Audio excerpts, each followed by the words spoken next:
आज के वीडियो में डिस्कस करेंगे आवर्त सारणी के बारे में और हम लोग बात करने वाले हैं कि कौन कौन से इम्पोर्टेंट टॉपिक्स होंगे, कौन कौन से इम्पोर्टेंट क्वेश्चंस होंगे जो आवर्त सारणी से संबंधित होंगे और आपके एग्जाम में आते हैं। तो इस वीडियो में हम डिस्कस करेंगे पूरा आवर्त सारणी के बारे में, यानी स्टार्टिंग से लेकर के पूरा आधुनिक आवर्त सारणी तक। और लास्ट में वीडियो के अंत में आपको कुछ बहुविकल्पी क्वेश्चंस में कराऊंगा प्रैक्टिस। लगभग 10 से 12 क्वेश्चंस होंगे, तो जिसमें हम लोग ये देखेंगे कि आखिरकार कौन कौन से क्वेश्चंस एग्जाम में आने की संभावना पूरी है। तो ये वीडियो आपके लिए अत्यंत आवश्यक है, इसको आप लोग पूरा देखिएगा, तभी आपको बेहतर लाभ मिलेगा। और इसमें मैंने कुछ क्वेश्चंस भी रखे हुए हैं जो आपके अति लघुत्तरी या लघुत्तरी में आ सकते हैं, तो पूरा डिस्कस करेंगे हम। ठीक है, इस वीडियो को बनाने का सिर्फ उद्देश्य एक ही है, वो ये है कि आपका एग्जाम बहुत नजदीक है, इसीलिए केवल उतने पॉइंट्स को, उतने टॉपिक्स को आवर्त सारणी में डिस्कस मैं करूंगा जितने इंपॉर्टेंट हैं और जो जल्दी से डिस्कस हम कर सकते हैं, क्योंकि आवर्त सारणी अपने आप में बहुत ही बड़ा टॉपिक है। तो इसको डिस्कस करने के लिए कंप्लीटली कम से कम 4 से 5 घंटे चाहिए, पर हम कोशिश करेंगे कि 1 घंटे में सारी आवर्त सारणी के इंपॉर्टेंट टॉपिक को डिस्कस कर लिया जाए। ठीक है, तो स्टार्ट करते हैं। आपके सामने जो आप लोग इमेज में देख रहे हैं ये है आधुनिक आवर्त सारणी। ठीक है, ये आधुनिक आवर्त सारणी है। थोड़ी सी बात करेंगे अभी इसके बारे में, फिर उसके बाद जब हम अभी वीडियो के बीच में आएंगे तो हम इसको फिर से डिस्कस करेंगे, देखेंगे। देखिए इसमें क्या है, इस आवर्त सारणी में अगर हम बात करें तो इसमें ब्लॉक होते हैं। ठीक है, सबसे पहले आपके सामने ब्लॉक है, ये है एस ब्लॉक। तो इसमें जो एस ब्लॉक एलिमेंट्स हैं, उसके बाद फिर ये है कौन सा, ये वाला है पी ब्लॉक एलिमेंट। ठीक है, this is P block element. और उसके बाद में ये जो ब्लॉक है ये है डी ब्लॉक एलिमेंट, और फिर नीचे जो है ये है एफ ब्लॉक एलिमेंट। तो इस तरीके से इसको कैटेगराइज किया गया ब्लॉक्स में। तो 4 ब्लॉक हैं। कौन कौन से ब्लॉक हैं? 4, एस, पी, डी और एफ। ठीक है, अगर बात करें इसमें जो सबसे पहला जो आवर्त है, देखिए आवर्त में और समूह में अंतर क्या होता है। आवर्त कुछ इस तरीके से होते हैं, इस तरीके से जो आप बॉक्स देख रहे हैं, इस तरीके से जो बॉक्स होता है वो आवर्त कहलाता है। ठीक है, और इस तरीके से जो आपको दिखाई दे रहे हैं ये होता है समूह। यानी जब भी हम बात करेंगे आवर्त में तो हम बात करेंगे बाएं से दाएं की ओर। ठीक है, और जब हम बात करेंगे समूह में तो हम बात करेंगे ऊपर से नीचे की ओर। और आपके एग्जाम में क्वेश्चंस खूब आते हैं कि आवर्त सारणी में बाएं से दाएं जाने पर धात्विकता घटती है बढ़ती है, या परमाणुओं का आकार घटता है बढ़ता है। तो इस तरीके से क्वेश्चंस हम डिस्कस करेंगे। ठीक है, तो इसको अभी रोक करके हम डिस्कस करते हैं, हमारा जो मेन मुद्दा है उसको डिस्कस करते हैं। तो सबसे पहले डिस्कस करते हैं कि एक्चुअली आवर्त सारणी क्या है। देखिए आवर्त सारणी का मेन उद्देश्य क्या था। आवर्त सारणी का मुख्य उद्देश्य था कि शुरुआत में तो एलिमेंट्स ज्यादा डिस्कवर नहीं हो पाए थे, केवल बहुत ही कम एलिमेंट्स थे जो डिस्कवर शुरुआत में हुए थे। तो स्टार्टिंग में तो ज्यादा दिक्कत नहीं हुई, लेकिन जैसे जैसे तत्व खोजे जाने लगे उनको व्यवस्थित करने के लिए समस्या आना शुरू हो गई। तो उनको व्यवस्थित करने के लिए एक सिस्टम की, एक तरीके की जरूरत पड़ी। धीरे धीरे करके स्टार्टिंग में जो साइंटिस्ट आए, ठीक है, डबराइनर आए, न्यूलैंड आए, लॉथरमेयर आए, इस तरीके से उन लोगों ने पूरा प्रयास किया कि तत्वों को सही तरीके से वर्गीकृत किया जाए। लेकिन जो सारणी के रूप में, टेबल के रूप में जिस इंसान ने पहली बार तत्वों को रखा और व्यवस्थित करने का पूरा प्रयास किया वो थे मेंडलीफ। तो आगे अभी डिस्कस करेंगे मेंडलीफ के बारे में। थोड़ी सी बात कर लेते हैं स्टार्टिंग में क्या हुआ। देखिए अब तक अगर हम देखें तो अब तक हमारे पास में 118 एलिमेंट मौजूद हैं। ठीक है, और इनमें से लगभग 94 तत्व जो है वो प्राकृतिक रूप से पाए गए हैं।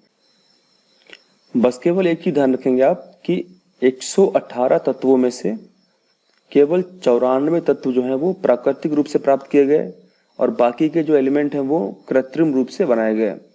अगर थोड़ी सी डिस्कस हम करें यहाँ पे, जो एलिमेंट्स होते हैं तत्व, ठीक है, तत्व जो होते हैं, तत्व कहाँ होते हैं, हमारे पूरे अर्थ के ऊपर बहुत से एलिमेंट डिस्कवर हो चुके हैं। जैसे लोहा, लोहा क्या है, एक तत्व है। जैसे ऑक्सीजन, ठीक है, तत्व है। हाइड्रोजन तत्व है।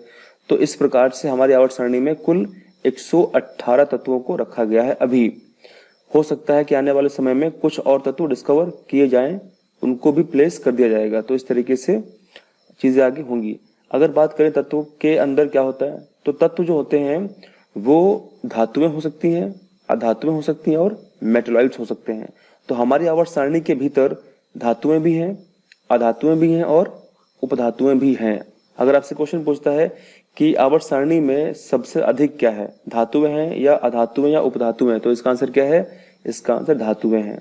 ठीक है, सबसे अधिक हमारे आवर्त सारणी में धातुएं हैं, उसके बाद फिर अधातुएं, उसके बाद फिर मेटलॉइड, ये बहुत कम है। ठीक है, अच्छा मतलब क्या होता है मेटलॉइड्स का? देखिए, धातुओं में धात्विक चमक पाई जाती है और अधातु में धात्विक चमक नहीं होती है। धातुएं जो होती हैं वो विद्युत की सुचालक होती हैं और जो अधातुएं होती हैं विद्युत की सुचालक नहीं होती हैं। अगर बात करें मेटलॉइड्स की, तो मेटलॉइड्स वे तत्व होते हैं जिनमें धातुओं और अधातुओं के दोनों के गुण पाए जाते हैं, उनको हम मेटलॉइड कहते हैं। ठीक है, जैसे जर्मेनियम या सिलिकॉन, तो इस तरीके से जितने भी तत्व हैं इनको कहा जाता है मेटलॉइड, यानी उपधातु, जिनके अंदर धातु और अधातु के दोनों के प्रॉपर्टीज पाई जाती हैं। स्टार्टिंग की अगर बात करें तो शुरुआत में डबराइनर ने क्या किया? तत्वों को उनके बढ़ते परमाणु द्रव्यमान के क्रम में व्यवस्थित किया। ठीक है, ये आप ध्यान रखेंगे कि तत्वों के बढ़ते परमाणु द्रव्यमान के क्रम में व्यवस्थित किया। अगर कहीं पे लिखा हुआ है परमाणु भार, तब भी वही सही है। ठीक है, या तो आपको लिखा मिल सकता है परमाणु द्रव्यमान या आपको लिखा मिल सकता है परमाणु भार, दोनों सेम ही चीज है। जो तीन तत्वों का समूह था उसे त्रिक कहा गया। इसका मतलब डबराइनर ने क्या किया था? इन्होंने तीन तीन तत्वों को अरेंज किया और तीन तीन तत्वों का समूह बनाया जिसको त्रिक कहा गया। इसका मतलब कि एक तत्व है लिथियम, मान लेते हैं। ठीक है, फिर तत्व है अगला पोटेशियम। ठीक है, तो इसमें बढ़ते हुए परमाणु द्रव्यमान के क्रम में इसको व्यवस्थित किया और क्या बताया कि जो लिथियम का एटॉमिक मास है, इसका मतलब जो लिथियम का परमाणु द्रव्यमान है और जो पोटेशियम का परमाणु द्रव्यमान है, इसका अगर हम एवरेज निकालेंगे, मान लेते हैं लिथियम का 7 है और पोटेशियम का 39 है, इसका जो हम निकालेंगे एवरेज, तो हमें 2 से इसको डिवाइड करना पड़ेगा, जो आएगा 23 ये किसका द्रव्यमान होगा? सोडियम का। ये ट्रिक था, लेकिन ये केवल कुछ ही तत्वों तक सीमित था, इसीलिए आगे चलकर ये फेल हो गया और सक्सेस नहीं हो पाया। ठीक है, तो आपसे सिंपल क्वेश्चन पूछ सकता है कि जो ट्रिक का नियम है उसे किसने दिया है? तो उसको दिया है डबराइनर ने। ट्रिक का नियम दिया जिसमें बोला गया था कि बीच वाला जो एलिमेंट होगा, उसका बीच वाला जो तत्व होगा, उसका परमाणु भार जो है वो पहले और तीसरे तत्व के परमाणु भार का मीन होगा, यानी एवरेज होगा, औसत होगा। ठीक है, उसके बाद फिर एक साइंटिस्ट आए, उनका नाम था न्यूलैंड।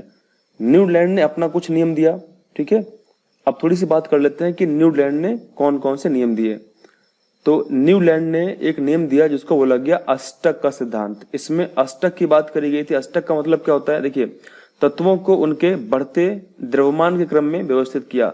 एक चीज आप ध्यान रखेंगे, शुरुआत में स्टार्टिंग में जितने भी लोग आए, उन लोगों ने क्या किया? जो एलिमेंट्स थे, जो तत्व ज्ञात थे, उन तत्वों के परमाणु द्रव्यमान या परमाणु भार की ही सिर्फ बात करी। उनमें से किसी भी साइंटिस्ट ने, किसी वैज्ञानिक ने यह बात नहीं करी कि परमाणु संख्या नाम की कोई चीज होती है। उन लोगों ने सिर्फ क्या बात करी? परमाणु द्रव्यमान के बारे में ही बात करी, संख्या की बात नहीं करी। इसीलिए शुरुआत के लोग क्या थे? असफल रहे। थोड़ी सी बात करते हैं।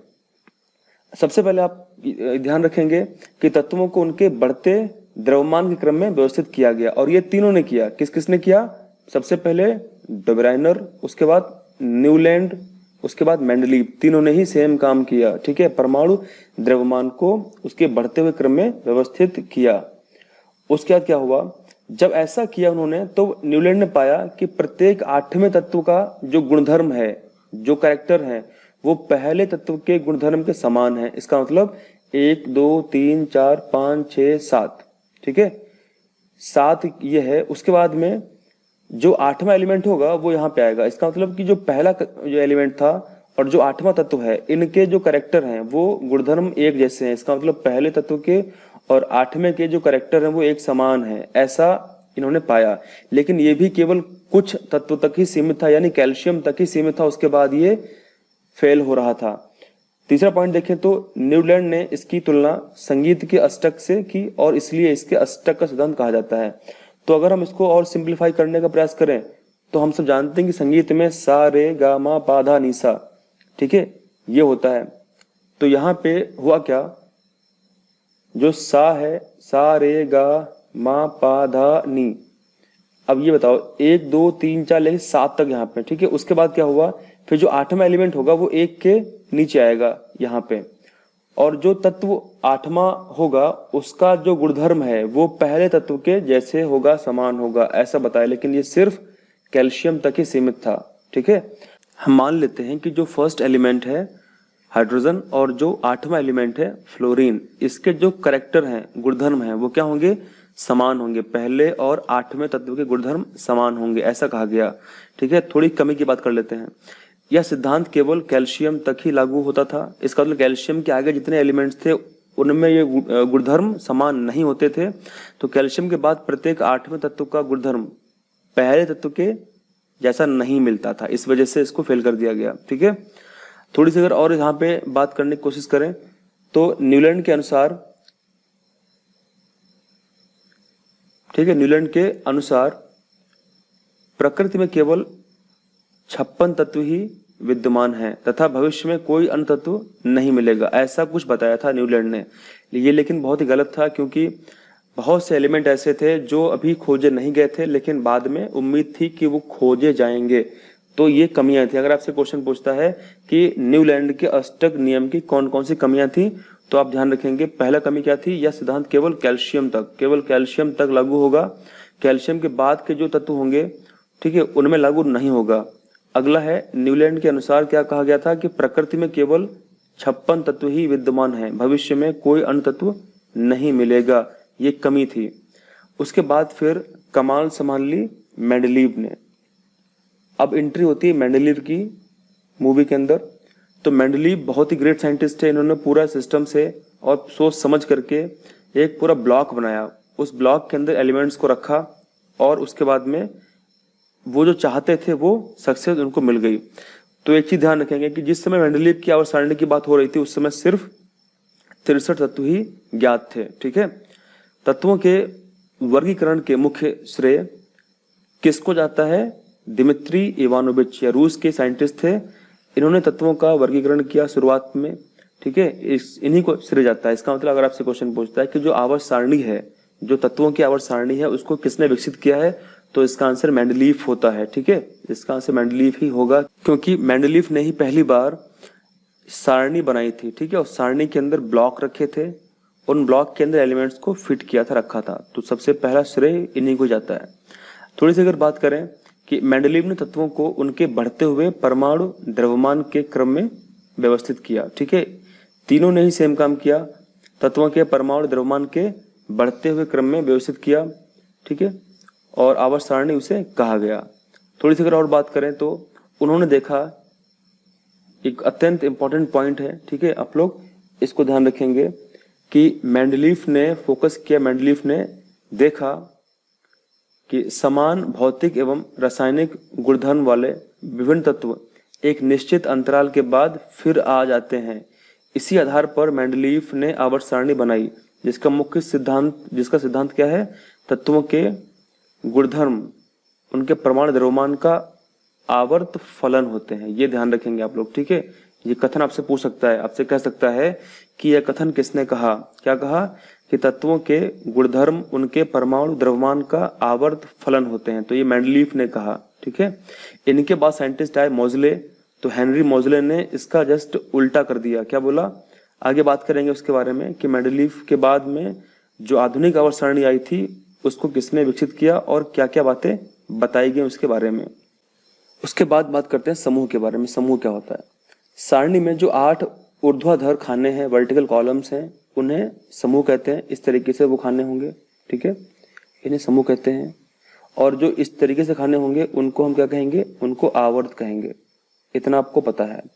उसके बाद बात करते हैं, शुरुआत में आवर्त सारणी में केवल 8 वर्ग ही थे, ठीक है। और अक्रिय जो गैसें होती हैं, जिसको बोलते हैं नोबल गैसेस, जो निष्क्रिय होती हैं, मतलब जो रिएक्शन नहीं करती हैं, रिएक्टिव अधिक नहीं होती हैं, उनको शून्य वर्ग में जोड़ा गया था। तो आपसे अगर पूछ ले कि अक्रिय जो गैसें थी उन्हें किस वर्ग में जोड़ा गया था, तो इसका आंसर क्या है, शून्य वर्ग में जोड़ा गया था, ठीक है।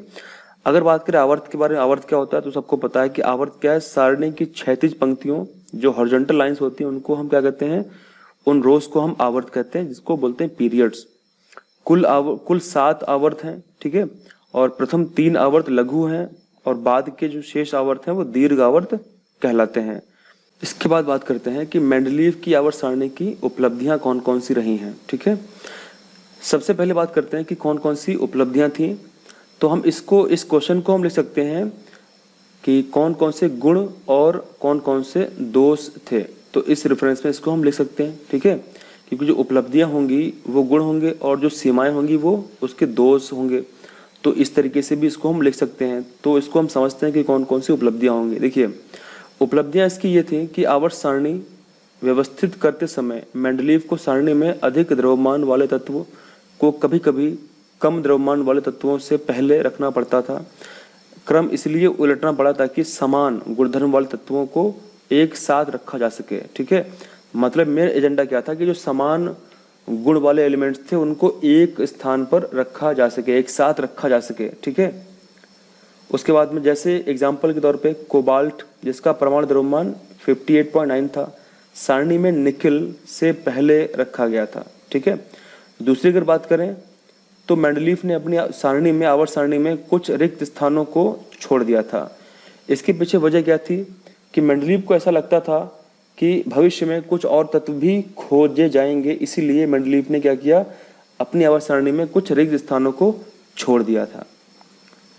उसके बाद में मेंडलीव ने कुछ ऐसे तत्वों के अस्तित्व का अनुमान लगाया जो उस समय तक ज्ञात नहीं थे और उन तत्वों का नामकरण इस प्रकार कर दिया। मतलब मेंडलीव ने यहाँ पे एक चीज करी कि जो एलिमेंट उस समय ज्ञात नहीं थे, उनको ऐसा लगता था कि भविष्य में वो एलिमेंट शायद खोजे जाएंगे। तो मेंडलीव ने उनके भी जो गुणधर्म हैं, उनका भी जो परमाणु द्रव्यमान है, उसके बारे में भी जानकारी दी और जो जानकारी सटीक, लगभग सटीक सटीक साबित हुई। और उन तत्वों को नामकरण कैसे किया? उन तत्वों को बोला गया एका बोरान, एका एल्यूमिनियम, एका सिलिकॉन। तो जो एका बोरॉन, एका एल्यूमिनियम, एका सिलिकॉन है, ये तत्व हैं, मेंडलीव ने नामकरण किया था। और बाद में जो एलिमेंट्स खोजे गए वो क्या था, एका बोरॉन को स्कैंडियम कहा गया, एका एल्यूमिनियम गैलियम था और एका सिलिकॉन जर्मेनियम था। तो ये बाद में खोजे गए एलिमेंट्स थे, लेकिन जो मेंडलीव ने जो नामकरण दिया था वो एका बोरॉन, एका एल्यूमिनियम, एका सिलिकॉन है, ठीक है। तो अगर आपसे क्वेश्चन पूछता है कि एका बोरॉन क्या है, तो स्कैंडियम है, एका एल्यूमिनियम क्या है, गैलियम है, और एका सिलिकॉन क्या है, जर्मेनियम है, ठीक है। इस तरीके से आप लोग इसको ध्यान रख सकते हैं। अब बात करते हैं कि कौन कौन सी इसकी सीमाएं थी, आवर्त सारणी की कौन कौन सी सीमाएं थी, सीमाओं के ऊपर चर्चा कर लेते हैं। तो सीमाएं इसकी ये थी कि हाइड्रोजन का इलेक्ट्रॉनिक विन्यास क्षार धातुओं से मिलता है, ठीक है, और क्षार धातुओं की भांति हाइड्रोजन भी हैलोजन, ऑक्सीजन एवं सल्फर के साथ एक जैसा सूत्र वाले यौगिक बनाता है। दूसरा ये था कि मेंडलीव हाइड्रोजन को, ठीक है, मेंडलीव हाइड्रोजन को अपनी आवर्त सारणी में सही स्थान नहीं दे पाए। सबसे बड़ा फॉल्ट ये था कि मेंडलीव की आवर्त सारणी में हाइड्रोजन को सही तरीके से प्लेस नहीं किया जा सका। इसके पीछे कुछ रीजन रहे होंगे, मेंडलीव को उस समय कुछ अधिक जानकारी नहीं होगी। उसके बाद क्या हुआ, अगला अगर बात करें तो तत्वों के समस्थानिक मेंडलीव के आवर्त सारणी यानी आवर्त नियम के लिए एक चुनौती थे। क्यों? क्योंकि समस्थानिक के बारे में मेंडलीव ने कोई भी जानकारी नहीं दी थी, ठीक है। समस्थानिक क्या होते हैं सबको पता होगा, जो लोग वीडियोस देख रहे हैं। समस्थानिक का मतलब क्या है, समस्थानिक, जिनका स्थान समान हो, क्या हो, जिनका स्थान जो है वो समान होता है, वो तत्व समस्थानिक कहलाते हैं। जैसे सपोज मान लेते हैं हाइड्रोजन, मैं यहाँ पे लेता हूँ एग्जाम्पल हाइड्रोजन का, ठीक है। हाइड्रोजन ये है, ठीक है। इसका जो परमाणु संख्या होती है वो 1 होती है और परमाणु द्रव्यमान इसका 1 है। दूसरा अगर लूँ मैं हाइड्रोजन, यहाँ 2 कर देता हूँ, फिर लूँ तीसरा, यहाँ 3 कर देता हूँ। अब यहाँ पे आपको डिफरेंस क्या दिख रहा होगा, जो पहला वाला है 1। अब देखो तीनों में ही, यानी तीनों हाइड्रोजन में ही जो परमाणु संख्या है वो 1 है, ठीक है। यही स्थान होता है किसी भी तत्व का। जो स्थान की बात जब भी हम करते हैं वो हम करते हैं उसके परमाणु क्रमांक या परमाणु संख्या की बात। तो यहाँ पे देखिए ये जो स्थान है ये समान है, 1 इधर भी है, 1 इधर भी है, तीनों में 1 है। बस अंतर क्या है, अंतर है परमाणु भार। यहाँ पे 1 है, यहाँ 2 है, यहाँ पे 3 है। इस तरीके से ये हाइड्रोजन के 3 क्या है, समस्थानिक कहलाते हैं, ठीक है। तो आप समझ गए होंगे कि समस्थानिक वे तत्व होते हैं जिनके परमाणु संख्या समान होती है लेकिन परमाणु भार या परमाणु द्रव्यमान भिन्न भिन्न होता है, उनको समस्थानिक कहा जाता है। तो मेंडलीव के लिए ये एक बहुत बड़ी चुनौती थी कि उन्होंने समस्थानिकों के बारे में जिक्र नहीं किया, पता नहीं लगा पाए और ना ही उनके बारे में कोई विशेष बात कही। ठीक है, अगर आगे बात करें तो एक तत्व से दूसरे तत्व की ओर आगे बढ़ने पर परमाणु द्रव्यमान नियमित रूप से नहीं बढ़ते थे। ठीक है, इसलिए यह अनुमान लगाना कठिन हो गया कि दो तत्वों के बीच कितने तत्व खोजे जा सकते हैं। ये भी एक समस्या थी मेंडलीव की। ठीक है, तो इस तरीके से कुछ समस्याएं रही हैं, इस वजह से ये उसके दोष हम कह सकते हैं। अगर हम इसके आगे डिस्कस करें तो आधुनिक आवर्त सारणी की अगर हम बात करें, देखिए अभी तक हमने जो डिस्कस किया है वो किया है मेंडलीव की आवर्त सारणी के बारे में और शुरुआत में जो भी चीज़ें हुई उनके बारे में। अब थोड़ी सी बात करते हैं आधुनिक आवर्त सारणी के बारे में। ठीक है, तो जैसा हम जानते हैं कि जो आधुनिक आवर्त सारणी है जिसको मोजले ने दिया, ये ध्यान रखेंगे आप कि मेंडलीव की आवर्त सारणी में संशोधन किसने किया था? मोजले ने किया था। ठीक है, उसके बाद क्या हुआ? मोजले ने तत्वों को उनके परमाणु संख्या के बढ़ते हुए क्रम में व्यवस्थित किया। ये आप ध्यान रखेंगे, ये अत्यंत इंपॉर्टेंट पॉइंट है। ठीक है, क्या है कि मोजले ने तत्वों को उनकी परमाणु संख्या के बढ़ते हुए क्रम में व्यवस्थित किया, लेकिन जो तीनों लोग पहले शुरुआत वाले थे वो परमाणु भार की बात करते थे या परमाणु द्रव्यमान की बात करते थे, परमाणु संख्या की बात नहीं करते थे। लेकिन मेंडलीव ने क्या किया? परमाणु संख्या की बात करी और इसीलिए ये सक्सेस हुए। ठीक है, आगे बात करते हैं। तत्वों के जो गुणधर्म हैं उनके परमाणु संख्या का आवर्त फलन होते हैं। ठीक है, ये भी ध्यान रखेंगे आप। किसने कहा था? ये मोजले ने कहा था कि तत्वों के जो गुणधर्म हैं उनके परमाणु संख्या का आवर्त फलन होते हैं। लेकिन मेंडलीव ने इसका उल्टा बोला था। क्या बोला था? कि तत्वों के जो गुणधर्म होते हैं परमाणु द्रव्यमान, यहाँ पे था द्रव्यमान का आवर्त फलन होते हैं। इस तरीके से यहाँ संख्या की बात अगर करेंगे तो मोजले, अगर बात करेंगे यहाँ पे द्रव्यमान की तो यहाँ पे आएगा मेंडलीव। तो इस तरीके से हम लोगों ने यहाँ पे डिस्कस किया है। अब थोड़ी सी बात कर लेते हैं कि एक्चुअली जो सारणी है वो एक्चुअली कैसी है। देखिए कुछ इस तरीके से आधुनिक आवर्त सारणी है। क्लियर है? यानी यहाँ से लेकर के ये सब क्या है? ये सब समूह हैं। तो जब भी हम बात करेंगे समूह की तो 1 2 3 4 5 6 7 8 9 10 11 12 13 14 15 18 तक। ठीक है, तो 1 से लेकर 18 तक क्या है? ये सब समूह हैं। तो समूह की जब भी हम बात करेंगे तो हम बात करेंगे ऊपर से नीचे की ओर, टॉप से बॉटम की ओर बात करेंगे। और जब भी हम बात करेंगे आवर्त की यानी पीरियड्स की तो एक पीरियड ये है, दूसरा पीरियड ये, तीसरा पीरियड ये, चौथा पीरियड ये, पांचवा। ठीक है, इस तरीके से ये सारे पीरियड हो जाएंगे। अब थोड़ी सी अगर बात करें एलिमेंट्स की तो हम सबको पता है कि जो पहला समूह है और जो पहला आवर्त है, यहाँ पे कौन सा एलिमेंट है? हाइड्रोजन। उसके बाद फिर कौन सा एलिमेंट आता है? उसके बाद फिर एलिमेंट आता है हीलियम। ठीक है, हाइड्रोजन, हीलियम। उसके बाद फिर लिथियम, फिर बेरिलियम, फिर boron, carbon, nitrogen, oxygen, fluorine, neon. ठीक है, उसके बाद फिर सोडियम, मैग्नीशियम, उसके बाद एल्यूमिनियम, फिर सिलिकॉन। ठीक है, सिलिकॉन, फिर फास्फोरस, उसके बाद में सल्फर, क्लोरीन, आर्गन। तो इस तरीके से हम इसको पूरा फिल कर सकते हैं, पर वो करने की ज़रूरत नहीं है। केवल आपको बेसिक से अगर 8-10 आपको एलिमेंट पता है तो वो ठीक है। तो ये है आवर्त सारणी। ठीक है, अब अगर थोड़ी सी इसके आगे डिस्कस किया जाए, जैसा हम जानते हैं कि समूह का मतलब क्या होता है कि ऊपर से नीचे की ओर हम चलेंगे तो समूह होगा, और आवर्त का मतलब क्या होगा कि अगर हम बाएं से दाएं की ओर चल रहे हैं तो वो हम बात कर रहे हैं किसकी? आवर्त की बात कर रहे हैं। इसके बाद बात करते हैं क्वेश्चन की। इसमें कहा गया कि आधुनिक आवर्त सारणी द्वारा किस प्रकार से मेंडलीव की आवर्त सारणी की विविध विसंगतियों को दूर किया गया। जैसा हम जानते हैं कि मेंडलीव की जो आवर्त सारणी थी उसके अंदर बहुत सारी विसंगतियां थी, उसको दूर करने के लिए ही आवर्त सारणी बनाई गई थी। कौन सी? आधुनिक वाली। ठीक है, तो सबसे पहले क्वेश्चन का आंसर क्या लिखेंगे आप? आधुनिक आवर्त सारणी में तत्वों को उसके परमाणु क्रमांकों के अनुसार अलग अलग किया गया था। ठीक है, अलग किया गया था, राइट है। उसके बाद हाइड्रोजन को प्रथम समूह में स्थान दिया गया था। जैसा हम जानते हैं कि मेंडलीव की आवर्त सारणी में हाइड्रोजन का स्थान स्पष्ट रूप से नहीं व्यक्त किया गया था। अगला पॉइंट है, आवर्त सारणी में तत्वों की स्थिति से उनकी रासायनिक अभिक्रियाशीलता का पता चलता है। अगला है, तत्वों को उनके भार के अनुसार भारी व हल्के अलग अलग क्रम में रखा गया है। तो इस तरीके से जो भी विसंगतियां थी उनको दूर किया गया। तो अब इसके बाद हम डिस्कस करते हैं कुछ इंपॉर्टेंट पॉइंट हैं, जैसे नोबल गैसेस कौन कौन सी होती हैं, अक्रिय गैसें कौन कौन सी होती है, इसको बोलते हैं हम उत्कृष्ट गैसें। तो आप लोग जस्ट इसका नाम ध्यान रखेंगे, ठीक है। तो उत्कृष्ट गैसें कौन कौन सी होंगी, जो बेसिकली निष्क्रिय होती हैं। तो आवर्त सारणी के समूह वर्ग 18 में उत्कृष्ट गैसों को रखा गया है। कौन कौन सी हैं, helium, neon, argon, krypton, xenon, radon. आप ध्यान रखेंगे कौन कौन सी गैसें हैं, helium, neon, argon, krypton, xenon और रेडॉन। क्लियर है।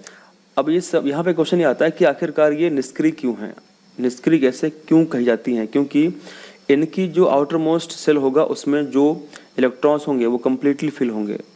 सपोज जैसे एग्जांपल हम यहाँ पे लेकर के चेक करते हैं, जैसे सपोज मान लेते हैं कि कार्बन है, ठीक है, मान लेते हैं कार्बन है, और हम जानते हैं कि कार्बन का जो एटॉमिक नंबर होता है वो कितना होता है, 6 होता है। तो अगर हम इसका इलेक्ट्रॉनिक विन्यास निकालेंगे तो हमको पता है कि पहली वाली जो शेल होगी इसकी, ठीक है, उसमें 2 इलेक्ट्रॉन जाएगा, फिर बाकी बची सेल में 4 जाएंगे इलेक्ट्रॉन्स। अब यहाँ पे 4 इलेक्ट्रॉन्स बचे हुए हैं, इसका मतलब कि जो एलिमेंट है ये अस्थिर है, ये स्थिरता प्राप्त करने के लिए शेयर बनाएगा, ये शेयर करेगा इसको। अब इसके पास 4 हैं और इसमें करना क्या है, इसको 8 पूरा करना है। तो ये 4 किसी के साथ में 4 शेयर बनाएगा, बॉन्डिंग करेगा, ठीक है। तो 4 इलेक्ट्रॉन्स को ये शेयर करेगा, बॉन्डिंग बनाएगा। उसी प्रकार अगर हम डिस्कस करें हीलियम के बारे में, ठीक है, तो हीलियम हमको पता है कि हीलियम का एटॉमिक नंबर कितना होता है, परमाणु संख्या 2 होती है, और 2 है तो इसकी जो शेल है वो कम्प्लीटली फिल है।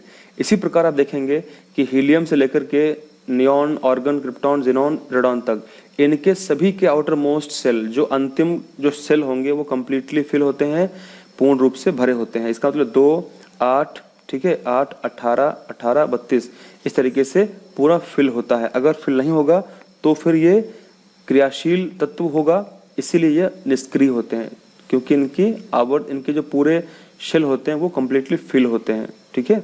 इतना आप लोग समझ चुके होंगे, इसीलिए इसको हम निष्क्रिय गैसें कहते हैं। अब बात करते हैं इसके आगे कुछ और इम्पोर्टेंट पॉइंट, ये अत्यंत इम्पोर्टेंट है, यहाँ से प्रत्येक वर्ष क्वेश्चन आपके एग्जाम में आते ही आते हैं, तो इसको आप लोग एकदम रट लीजिएगा, ठीक है। देखिए मैंने कोशिश कर रहा हूँ कि इतने कम समय में आपको मैं एक तरीके से नोट्स प्रोवाइड कर रहा हूँ, जो अत्यंत इंपॉर्टेंट नोट्स हैं, जो आपके एग्जाम में डायरेक्टली आ सकते हैं। क्योंकि आवर्त सारणी को अगर सही से पढ़ाया जाए तो बहुत समय लग जाएगा, और वो कर पाना अभी आपके पेपर के हिसाब से अच्छा नहीं है, क्योंकि उसको समझने में आपको समय लगेगा। और आप अगर वही सब इतना लेक्चर डिटेल में 2-4 घंटे का अगर आप देखेंगे तो फिर बाकी विषय कब तैयार करेंगे, कैसे उसको याद कर पाएंगे। तो लेकिन जो पॉइंट मैं यहाँ पे बता रहा हूँ इसको आप समझ चुके होंगे, और इसको आप अगर एज इट इज लिख के चले जाएंगे तब भी आपके मार्क्स मिल जाएंगे। अब देखिए यहाँ पे आप लोग बिल्कुल ध्यान से देखेंगे, जब भी हम बात करेंगे आवर्त सारणी में किसकी, वैलेंसी की, वैलेंसी मतलब होता है संयोजकता, इसकी जब भी बात करेंगे हम तो ध्यान रखना प्रत्येक आवर्त में बाएं से दाएं जाने पर, इसका मतलब मान लो ये आवर्त सारणी है, ठीक है, यहाँ से हम दाईं ओर जा रहे हैं, ये बायां है, ये दायां है, ठीक है। तो बाएं से दाएं जाने पर, किसी भी आवर्त में बाएं से दाएं जाने पर तत्वों की संयोजकता 1 से 4 तक बढ़ती है और फिर क्या होती है, गिर जाती है। इतना ध्यान रखना आप लोग, ठीक है। क्या लिखा हुआ है कि किसी प्रत्येक आवर्त में बाएं से दाएं जाने पर तत्वों की संयोजकता 1 से 4 तक बढ़ती है, फिर घट जाती है। अगर बात करें परमाणु त्रिज्या के बारे में, एटॉमिक रेडियस का क्या फर्क पड़ता है, तो ध्यान रखना समूह में ऊपर से नीचे आने पर परमाणु त्रिज्या बढ़ती है, ये ध्यान रखना। जब भी हम समूह में ऊपर से नीचे आएंगे तो परमाणु त्रिज्या क्या होगी, बढ़ेगी। अगर हम आवर्त की बात करेंगे तो आवर्त में बाएं से दाएं जाने पर तत्वों की परमाणु त्रिज्या घटती है, जस्ट उल्टा इसका होता है, इतना ध्यान रखना, ठीक है। इतना ध्यान रखना कि परमाणु त्रिज्या की अगर हम बात करेंगे तो हम जब समूह में ऊपर से नीचे आएंगे तो परमाणु त्रिज्या क्या होगी, बढ़ेगी, ये इंक्रीज करेगी। और अगर हम जब जाएंगे बाएं से दाएं आवर्त में तो क्या होगा, ये घटेगी, इतना ध्यान रखना। उसके बाद बात करते हैं नेक्स्ट, फिर बात करेंगे परमाणु आकार के बारे में। तो समूह में ऊपर से नीचे आने पर, समूह में अगर हम ऊपर से नीचे आएंगे आने पर परमाणु का आकार क्या होता है, परमाणु का आकार बढ़ जाता है, इनका जो आकार होता है वो बढ़ जाता है। ठीक है, ध्यान रखेंगे। ऊपर से नीचे आने पर दो चीज बढ़ रही है। एक चीज बिल्कुल ध्यान रखना, जब हम समूह में ऊपर से नीचे आएंगे तो परमाणु त्रिज्या और परमाणु आकार दोनों ही क्या होंगे, दोनों ही बढ़ेंगे। ठीक है, दोनों ही बढ़ेंगे। और अगर आवर्त में हम बाएं से दाएं जाएंगे तो परमाणु आकार क्या होगा, घटता है। उसी प्रकार त्रिज्या क्या होगी, ये भी घटेगी। तो अब बिल्कुल ये भी ध्यान रखना, ठीक है, कि समूह में ऊपर से नीचे आने पर परमाणु त्रिज्या और परमाणु आकार बढ़ता है, और आवर्त में बाएं से दाएं जाने पर परमाणु त्रिज्या और परमाणु आकार घटता है। ये आप लोग ध्यान रखेंगे। ठीक है, उसके बाद थोड़ी सी बात कर लेते हैं कि धात्विक गुण में क्या अंतर है, क्या फर्क पड़ता है। देखिए, अगर धात्विक गुण की हम बात करेंगे तो आवर्त में बाएं से दाएं जाने पर, आवर्त में अगर हम बाएं से दाएं, मान लीजिए ये आवर्त है, ठीक है, आवर्त बने हुए हैं, तो इसमें अगर हम यहाँ से जाएंगे इस तरफ जाने पर, ठीक है, धात्विक गुण क्या होता है, ये घट जाता है। क्योंकि हमको ये पता है कि आवर्त में जो बाईं तरफ यानी इस तरफ जितने भी तत्व हैं वो अधिकतम धातुएं होती हैं, और बीच में जो तत्व होते हैं उनको बोलते हैं उपधातुएं, और यहाँ पे तत्व होंगे वो होंगी अधातुएं। ठीक है, तो जितना हम यहाँ से इधर की ओर बढ़ेंगे उतना हम क्या होंगे, धातुओं से दूर जा रहे हैं और अधातुओं की तरफ जा रहे हैं। इसीलिए क्या लिखा हुआ है कि आवर्त में बाएं से दाएं जाने पर तत्वों की धात्विक गुण क्या है, घट जाता है, और अधात्विक गुण बढ़ता जाता है। ये ध्यान रखना। ठीक है, अगर बात करें समूह में, तो समूह में ऊपर से नीचे आने पर धात्विक गुण क्या होता है, ये बढ़ जाता है। इतना जस्ट ध्यान रखना। अगर उसके बाद अब बात करें कि आयनीकरण ऊर्जा में क्या फर्क पड़ता है, तो ध्यान रखना, आवर्त में बाएं से दाएं जाने पर आयनीकरण ऊर्जा बढ़ती है। ठीक है, आवर्त में बाएं से दाएं जाने पर आयनीकरण ऊर्जा बढ़ती है, और समूह में ऊपर से नीचे आने पर आयनीकरण ऊर्जा घटती है। जस्ट इसका उल्टा होता है, रिवर्स होता है, इतना ध्यान रखना। ठीक है, अब बात करते हैं इसके जस्ट आगे। एक अत्यंत इंपॉर्टेंट है, वो है विद्युत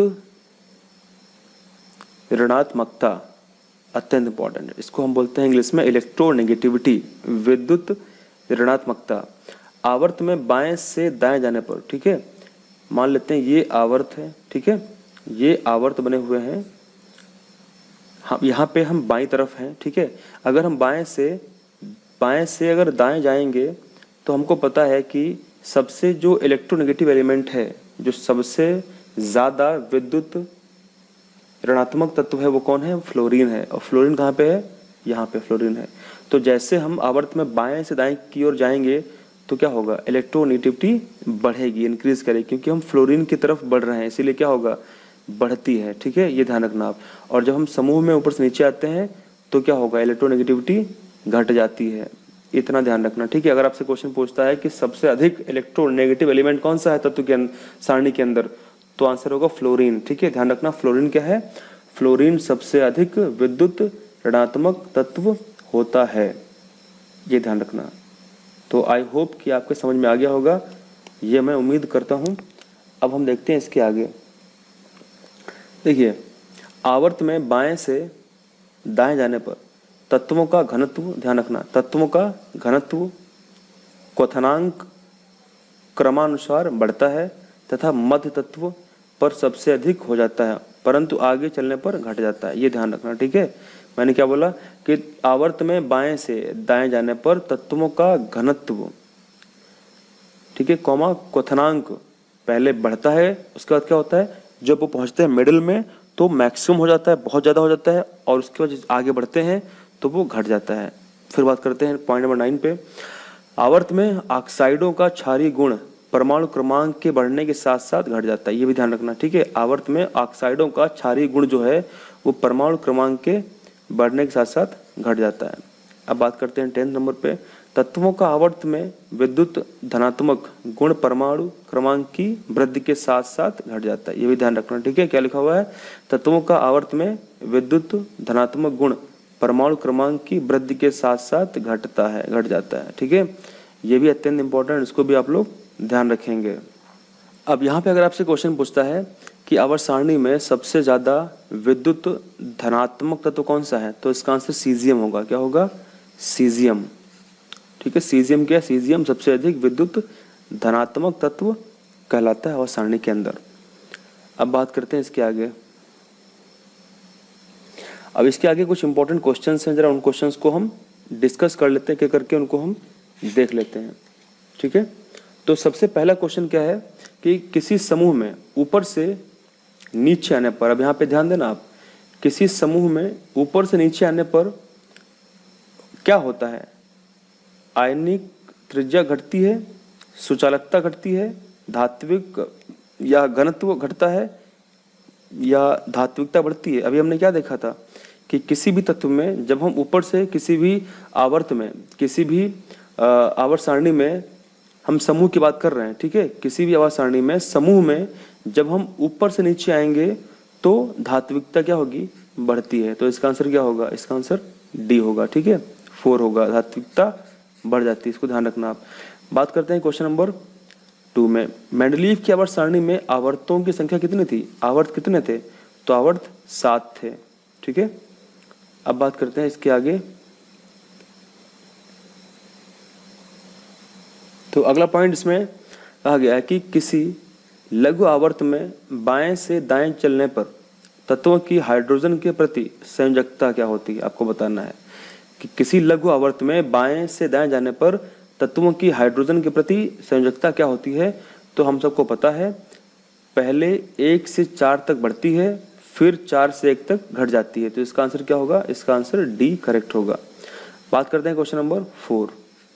ठीक है, किसी आवर्त में बाएं से दाएं बढ़ने पर तत्वों की क्या होता है? आपको बताना है। अब यहाँ पे प्रॉब्लम ये है कि मैं इन क्वेश्चंस को ज़्यादा एक्सप्लेन नहीं कर रहा हूँ, क्योंकि अगर मैं इसको ज़्यादा एक्सप्लेन कर दूंगा तो फिर वीडियो बहुत लेंदी हो जाएगा और बहुत ही ज़्यादा ये लेक्चर टेक्निकल हो जाएगा। तो वो इतना आप सब कंफ्यूज होकर के सब पूरा कूड़ा हो जाएगा दिमाग के अंदर। ठीक है, इसीलिए मैं केवल जितना मैं बोल रहा हूँ इतना आप ध्यान रखना। जो क्वेश्चंस मैं यहाँ पे करा रहा हूँ बस इन क्वेश्चंस को ध्यान में रखना, और हो सकता हो कि यहाँ से कुछ क्वेश्चंस आपको एग्जाम में देखने को अवश्य मिल सकते हैं। ठीक है, इतना जरूर ध्यान में रखना जितना मैं डिस्कस कर रहा हूँ। तो क्वेश्चन 4 क्या बोल रहा है कि किसी आवर्त में बाएं से दाएं बढ़ने पर तत्वों की क्या होता है? बताओ, धात्विकता बढ़ती है क्या? नहीं, धात्विकता घटती है, तो ये तो नहीं होगा। धन विद्युत प्रकृति क्या होती है? बढ़ती है क्या? आयनिक त्रिज्या बढ़ती है क्या? तत्वों के ऑक्साइड की क्षारीय प्रकृति घटती है, तो इसका आंसर डी होगा। ठीक है, याद रखना, किसी भी आवर्त में बाएं से दाएं बढ़ने पर तत्वों की ऑक्साइड की क्षारीय प्रकृति क्या है? वो घट जाती है। तो ये इसका करेक्ट आंसर होगा। ठीक है, इसको ध्यान रखना। अब बात करते हैं क्वेश्चन नंबर 5 की ओर। इसमें कहा गया कि मेंडलीव की आवर्त सारणी में एक दोष है। आपको बताना है कि कौन सा दोष है मेंडलीव की आवर्त सारणी में। इनमें से एक दोष आपको पकड़ना है। ठीक है, तो शुरू करते हैं। पहला है कि हैलोजन परिवार के सदस्यों को एक समूह में रखा गया। ठीक है, दूसरा है कि इसके आधार पर अज्ञात तत्वों के गुणों के बारे में भविष्यवाणी नहीं की गई थी। ठीक है, ये तो की गई थी, तो ये दोष थोड़ी है। अगला क्या है? सर्वथा भिन्न गुणों वाले तत्व एक ही समूह में स्थान पा गए, तो ये था दोष। ठीक है, ध्यान रखेंगे आप लोग कि मेंडलीव की आवर्त सारणी में दोष क्या था? जो सर्वथा भिन्न गुण वाले तत्व थे वो भी एक ही समूह में स्थान पा गए थे, तो ये समस्या वाली बात थी। इसीलिए ये सारणी अंततः फेल हो गई और सफल नहीं हो पाई, और फिर मोज़ले को आना पड़ा ताकि वो इसमें इम्प्रूवमेंट करके कुछ चीज़ों को डिस्कस कर पाए। अब बात करते हैं 6 में। लिखा हुआ है कि दीर्घाकार आवर्त सारणी में तत्वों को विभिन्न वर्गों में रखा गया है। ठीक है, आप बताइए कि दीर्घाकार आवर्त सारणी में तत्वों को विभिन्न वर्गों में रखा गया है, तो इसका आंसर क्या है? तो इसका आंसर सिंपल सी बात है, अगर इसको हम सॉल्व करने की कोशिश करें तो जरा ऑप्शंस पढ़ते हैं। उनमें उपस्थित न्यूट्रॉनों की संख्या के आधार पर, उनमें उनके वाष्प घनत्वों के आधार पर, उनके तुलनांकीय द्रव्यमान के आधार पर, या उनके परमाणु के बाह्यतम कक्षा में उपस्थित इलेक्ट्रॉनों की संख्या के आधार पर। बस यही इसका सही आंसर है। ठीक है, आप ध्यान रखना कि दीर्घाकार आवर्त सारणी में तत्वों को विभिन्न वर्गों में रखा गया क्योंकि उनके परमाणु के बाह्यतम कक्षा में उपस्थित इलेक्ट्रॉनों की संख्या के आधार पर ही रखा गया था, तो डी इसका करेक्ट आंसर हो जाता है। अब बात करते हैं क्वेश्चन नंबर 7। इसमें कहा गया है कि आधुनिक आवर्त सारणी में, पढ़ते हैं इसको, आधुनिक आवर्त नियमानुसार तत्वों के गुण निर्भर करते हैं। आपको बताना है कि आधुनिक आवर्त सारणी आवर्त नियमानुसार तत्वों के गुण निर्भर करते हैं। तत्व गुण किस पे निर्भर करते हैं? तो हम सब जानते हैं कि आधुनिक की अगर हम बात करेंगे, आधुनिक आवर्त सारणी की, तो हमारे खोपड़ी में सिर्फ एक चीज आती है, वो है उनके परमाणु क्रमांकों के आधार पर। ठीक है, बस बी इसका उत्तर सही होगा, क्योंकि हमको पता है कि इससे पहले यानी आधुनिक से पहले मेंडेलीव की जो भी आवर्त सारणी थी उसमें वो लोग सिर्फ बात करते थे परमाणु द्रव्यमान के बारे में, लेकिन मोज़ले ने क्या किया था, परमाणु क्रमांक के बारे में बात करी, जो सक्सेस उनको प्राप्त हुई। अब बात करते हैं क्वेश्चन नंबर नेक्स्ट। तो इसमें कहा गया कि दीर्घाकार आवर्त सारणी में, दीर्घाकार आवर्त सारणी के संबंध में असत्य कथन क्या है? आपको बताना है कि इसमें असत्य कथन क्या है। तो पहला है कि आवर्तों की संख्या 7 है, सत्य है। सभी प्रतिरूप तत्व एक साथ हैं, ये गलत है। ठीक है, असत्य है। तो इसका आंसर क्या होगा? यही इसका आंसर होगा। अगर बात करें इसमें कि सभी संक्रमण तत्व एक साथ हैं और सभी धातु में बाईं तरफ है, बिल्कुल सही। ये तीनों ए सी डी ये सत्य हैं और ये वाला बी वाला असत्य है, ये ध्यान रखना। ठीक है, फिर बात करते हैं क्वेश्चन नंबर 9 और इसमें डिस्कस करते हैं। इसमें लिखा हुआ है कि तत्वों के गुण निर्भर करते हैं उनके परमाणुओं में। सभी को पता होना चाहिए कि तत्वों के गुण जो हैं वो निर्भर करते हैं उनके परमाणुओं में उपस्थित प्रोटॉनों की संख्या पर। तो इसका आंसर होगा ए। ठीक है, इसका आंसर ए होगा। अब बात करते हैं, अच्छा थोड़ी सी यहाँ पे डिस्कस हम और कुछ चीज़ों कर लेते हैं। देखिए, होता ये है कि हम सब जानते हैं कि कोई भी तत्व होगा, अगर कोई भी तत्व है, ठीक है, तो तत्व के अंदर आपको क्या मिलता है? परमाणु मिलता है। तत्व के अंदर आपको एटम्स मिलते हैं, परमाणु। और परमाणु की जब भी हम बात करते हैं तो परमाणु के अगर अंदर हम पहुंच जाएंगे, परमाणु के भीतर ये नाभिक है। ठीक है, मान लो तो ये परमाणु है, इस परमाणु के भीतर नाभिक है, तो यहाँ पे न्यूक्लियस में प्रोटॉन और न्यूट्रॉन रहते हैं, इलेक्ट्रॉन हमेशा ऑर्बिट में बाहर रहते हैं। ठीक है, तो इस तरीके से ये पूरा स्ट्रक्चर हो जाता है। तो अगर आपसे बोले कि इलेक्ट्रॉन, प्रोटॉन, न्यूट्रॉन क्या है, तो आप सब जानते होंगे कि ये उप परमाणु कण है। ठीक है, इलेक्ट्रॉन, और हम जानते हैं कि जो न्यूट्रॉन होता है वो न्यूट्रल होता है, उस पर कोई आवेश नहीं होता है, लेकिन उसका द्रव्यमान होता है कितना? 1। अगर बात करें प्रोटॉन की, तो प्रोटॉन के ऊपर प्लस चार्ज होता है। ठीक है, इस पे प्लस चार्ज होता है, इसका भी द्रव्यमान 1 होता है। अगर बात करें इलेक्ट्रॉन की, तो इस पे चार्ज होता है माइनस में, इस पे माइनस में आवेश होता है, और इसका जो द्रव्यमान है, जो इसका मास है, वो ना के बराबर होता है, नेग्लिजिबल होता है। ठीक है, इतना ध्यान रखना आप लोग। चलिए थोड़ी सी आगे हम डिस्कस करते हैं, अगला जो हमारा क्वेश्चन है उसको डिस्कस करते हैं। तो अगला क्वेश्चन डिस्कस किया जा रहा है और इसमें कहा गया है, तो इस क्वेश्चन में कहा गया है कि निम्नलिखित में क्षारीय धातुएं होती हैं। आपको बताना है कि इसमें से कौन सी क्षारीय धातु है। अब देखिए, आपको पता होना चाहिए कि जो आवर्त सारणी का एस ब्लॉक है, आवर्त सारणी का जो एस ब्लॉक है, ठीक है, उस एस ब्लॉक के अंदर आपको कौन कौन से मिलता है? आपको लिथियम मिलता है, सोडियम आपको मिलता है, पोटेशियम मिलता है, आपको रुबिडियम मिलता है, सीजियम मिलता है, फ्रांसियम मिलता है। ठीक है, ये सबको कहते हैं एल्किली मेटल्स, यही होती है क्षार धातुएं। तो इसका आंसर क्या होगा? सोडियम। ये आप ध्यान रखेंगे। ठीक है, निम्नलिखित में से अगर आपसे पूछता है कि कौन सी क्षारीय धातु है, तो आप क्या करके आएंगे? सोडियम। और ये कौन से ब्लॉक में है? ये एस ब्लॉक में है। ठीक है, बात करते हैं क्वेश्चन नंबर नेक्स्ट, और इसमें कहा गया है कि उभयधर्मी ऑक्साइड कहलाते हैं। आपको बताना है कि कौन से उभयधर्मी होते हैं। देखिए, सबसे पहली बात तो ये है कि उभयधर्मी क्या होता है। तो आप लोग ध्यान रखेंगे कि जो धातु, ठीक है, जो धातु ऑक्साइड, अम्लीय और क्षारीय दोनों प्रकार के व्यवहार प्रकट करते हैं। मैंने क्या बोला? जो धातु ऑक्साइड, अम्लीय और क्षारीय दोनों प्रकार के व्यवहार प्रकट करते हैं, उन्हीं को कहते हैं उभयधर्मी। इसका मतलब ये अम्लीय भी होगा, क्षारीय भी, दोनों प्रकार के व्यवहार को प्रकट करेगा, इसीलिए उभयधर्मी कहलाता है। तो इसका आंसर क्या है? इसका आंसर है Al2O3, ये इसका करेक्ट आंसर है। तो इस क्वेश्चन का आंसर क्या है? सी है, Al2O3। ठीक है, Al2O3 जो है ये क्या है? ये है उभयधर्मी ऑक्साइड। इसके अलावा अगर और समझें तो अगला हमारा हो सकता है ZnO। ठीक है, ये जिंक ऑक्साइड है। तो जिंक ऑक्साइड भी क्या है? एक उभयधर्मी ही है। तो आप ध्यान रखेंगे Al2O3 और ZnO, जिंक ऑक्साइड। अब बात करते हैं क्वेश्चन नंबर 12। तो इसमें 12 में क्या कहा गया है कि निम्न में से अम्लीय ऑक्साइड क्या है, आपको बताना है कि निम्न में से अम्लीय ऑक्साइड क्या है। तो बहुत सिंपल सी बात है, ठीक है। धातुओं के ऑक्साइड जो जल के साथ अभिक्रिया करके अम्ल बनाते हैं, मैंने क्या बोला, धातुओं के ऑक्साइड जो जल के साथ क्रिया करके क्या करते हैं, अम्ल बनाते हैं, उन्हें बोलते हैं अम्लीय ऑक्साइड। तो वो कौन से हो सकते हैं, तो बहुत सिंपल सी बात है, कौन कौन से हो सकते हैं। CO2 बनाता है एसिड, ठीक है, CO2 अम्ल बनाता है, SO2 अम्ल बनाता है, P2O5 अम्ल बनाता है, उसके अलावा SO3 अम्ल बनाता है और NO2 अम्ल बनाता है। तो ये आपके ऑप्शन हैं, इनमें से कौन सा मैच कर रहा है, P2O5। तो अब ऑप्शन नंबर डी इसका करेक्ट हो जाएगा। तो इस तरीके से हम इसको सॉल्व कर सकते हैं, ठीक है।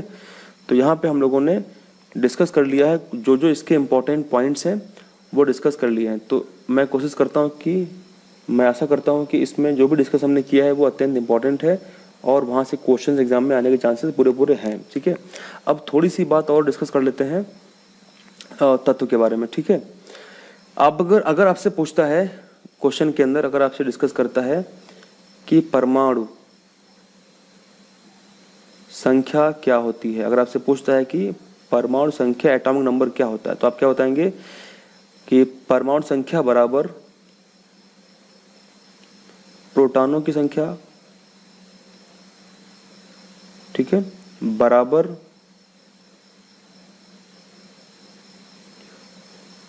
इलेक्ट्रॉनों की संख्या।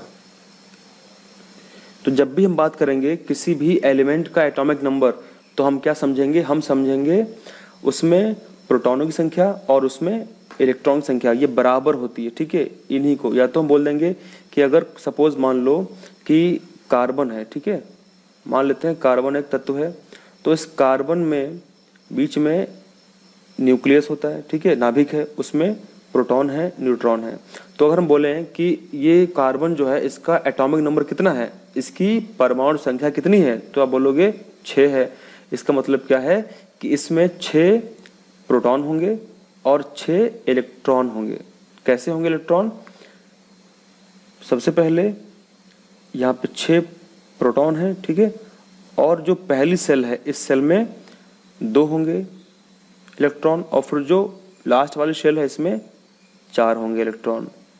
तो इस तरीके से 6 हो गए, ठीक है, 1 2 3 4 5 6 हो गए। तो इस तरीके से इसको हम डिफाइन कर सकते हैं, बहुत ही आसान सी बात है, ठीक है, इतना आप लोग ध्यान रखना। अब अगर उसके आगे और डिस्कस अगर हम करने का प्रयास करें, अगर आपसे क्वेश्चन पूछ लेता है कि द्रव्यमान संख्या क्या होती है, अगर आपसे पूछ ले कि मास नंबर क्या होता है, तो आप लोग क्या बताएंगे, प्रोटॉन की संख्या प्लस न्यूट्रॉन संख्या बराबर द्रव्यमान संख्या होती है। यानी प्रोटॉन प्लस न्यूट्रॉन अगर हम कर देंगे तो हमको मिल जाएगा द्रव्यमान संख्या, ठीक है, इतना हमको पता होना चाहिए। फिर अगर बात करें इसके अलावा, अगर आपसे पूछ ले कि न्यूट्रॉन की संख्या कितनी होती है, तो n अगर पूछ ले तो आप क्या बोलेंगे, n बराबर यानी न्यूट्रॉन की संख्या बराबर द्रव्यमान संख्या, ठीक है, माइनस करेंगे आप परमाणु संख्या से, इससे आप क्या करेंगे, माइनस करेंगे, ठीक है। तो ये हम लोगों ने यहाँ पे डिस्कस इतना कर लिया है। तो जैसे अगर हम एग्जांपल लेके समझे, यहाँ पे मान लेते हैं कार्बन का 6 होता है एटॉमिक नंबर और कार्बन का 12 होता है परमाणु इसका संख्या, ठीक है। मतलब परमाणु संख्या जो है इसकी ये 6 है और जो परमाणु भार है इसका द्रव्यमान वो 12 है कार्बन का। अगर मैं आपसे बोलूं कि कार्बन में कितने न्यूट्रॉन होंगे, कार्बन में कितने न्यूट्रॉन होंगे आप बताओ, तो आप क्या बताओगे, 12 इसका द्रव्यमान है और -6, तो अंदर कितने होंगे न्यूट्रॉन, 6 होंगे। इसका आंसर क्या होगा, 6 होगा। तो इस तरीके से हम इसको डिस्कस कर सकते हैं, समझ सकते हैं। तो मैं उम्मीद करता हूँ कि हम लोगों ने आज के वीडियो में काफ़ी इंपॉर्टेंट पॉइंट्स डिस्कस किए, जो उम्मीद है कि आपके एग्जाम में क्वेश्चन यहाँ से आ सकते हैं। तो मैंने केवल ये नोट्स की तरह ही इसको डिस्कस किया है, मैंने आपको ये चैप्टर पढ़ाया नहीं है, सिर्फ इसमें जो नोट्स थे, इंपॉर्टेंट पॉइंट्स थे, बस उसी को डिस्कस किया है, क्योंकि इसको पढ़ाने के लिए समय अधिक चाहिए और काफ़ी ये चैप्टर भी टेक्निकल है। तो अगर आपने बिल्कुल भी पढ़ाई नहीं है, बिल्कुल भी, तो इस टाइम पीरियड में पढ़ना घातक हो सकता है, इसीलिए डिस्कस मैंने नहीं किया इस चैप्टर को। तो इतना इंपॉर्टेंट है जो डिस्कस किया है, बस अगर इसी को आप लोग देख लेंगे, सही तरीके से रिवाइज कर लेंगे, तो आपका काम हो जाएगा।